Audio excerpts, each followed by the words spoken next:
guys, it's me, Jen. Hello, isang magandang umaga, magandang tanghali at magandang gabi kung nasaan man kayong panig ng mundo ngayon. Ayan, I'm Nurse Chen, nagbabalik.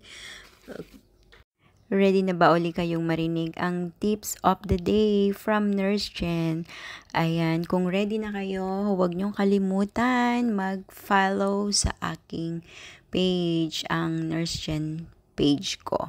So, dito nyo makikita madalas i-upload ko on about health tips, guys. Hindi naman ako perfecto, pero sinusubukan kong i-deliver ng naayon lang kung ano yung nasasakupan ko as a nurse. Hindi tayo pwedeng mag-jump into a doctor kasi hindi naman tayo mga doktor. So, itong mga binibigay kong tips sa inyo na to, ito lang yung mga ginagawa namin at ini-apply namin sa work namin, and of course, ito yung mga itinuturo namin sa mga pasyente, especially for discharge na ang ating mga pasyente. So, ayan, ready ka na ba for today tips? Ayan, kung hindi pa, alam mo na kung anong gagawin mo. And kung gusto mo namang palagi kang ma-notify kapag meron akong bagong upload, katulad nito, ang gagawin mo lang is mag-follow ka lang dito. And of course, i-turn on mo lang ang notification bell para lagi kang updated. So, let's go. Tara, simulan na natin.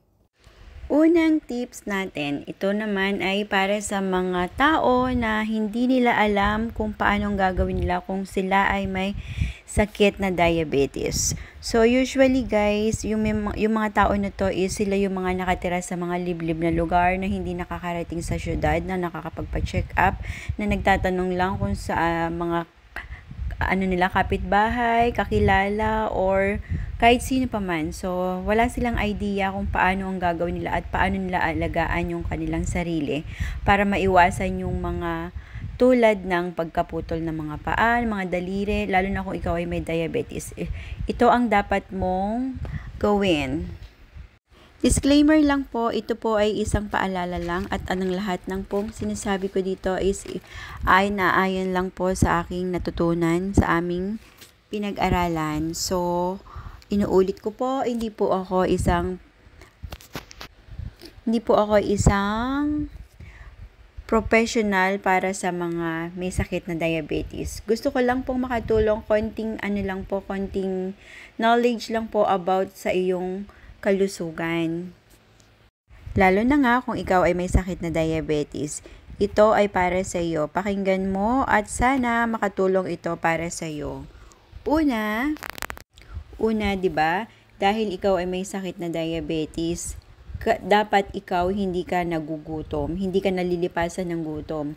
Lagi niyong tatandaan guys, kung kayo ay may diabetes, hindi kayo pwedeng magutom. Huwag kayo magpapalipas kasi magkakaroon kayo ng tinatawag na hypoglycemia at iyon ay ayaw niyong mangyari sa inyo. Kasi maraming itong kaakibat na pangyayari kapag ito ay nagkaroon kayo ng hypogly. Pwede kayo magka-seizure at the end. Pero hindi ko naman sinasabi lahat ng nag-hypogly is nagsi-seizure. Kanya-kanya po tayo ng So, first, kailangan mo talagang kumain on time.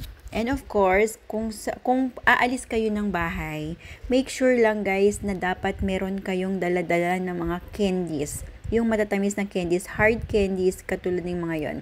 Kasi importante yan dahil just in case na abutan kayo sa daan ng gutom, anytime na pwede kayong merong kainin para hindi bumaba ang sugar nyo. Kasi kapag bumaba ang sugar nyo, may tendency talaga na manglalambot kayo. May hilo, magdidilim yung paningin nyo. And of course, dahil bumaba nga yung sugar mo, yun yung mga pwedeng mangyari talaga sa'yo guys. At yan, baka abutan ka sa daan.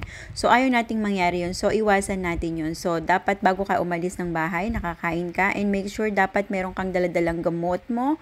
And, syempre, yung mga simple candies lang yan. Mga hard candies, importante yan. So, ngayon naman, kung gusto nyo ng mabilisan pagka talagang feeling nyo talaga ang bababa na ng inyong mga blood sugar, inom lang kayo guys ng orange juice. Napakabilis niyan. Yan agad yung pinaka-instant na pang taas ng sugar natin, isang orange juice. And then, samahan nyo na rin syempre guys ng simple crackers, just like, kahit anong crackers lang guys. Yun kasi pinakamabilis din yun na pangbawiin ng sugar natin kapag bumababa na ito. So, isa pang tips natin guys,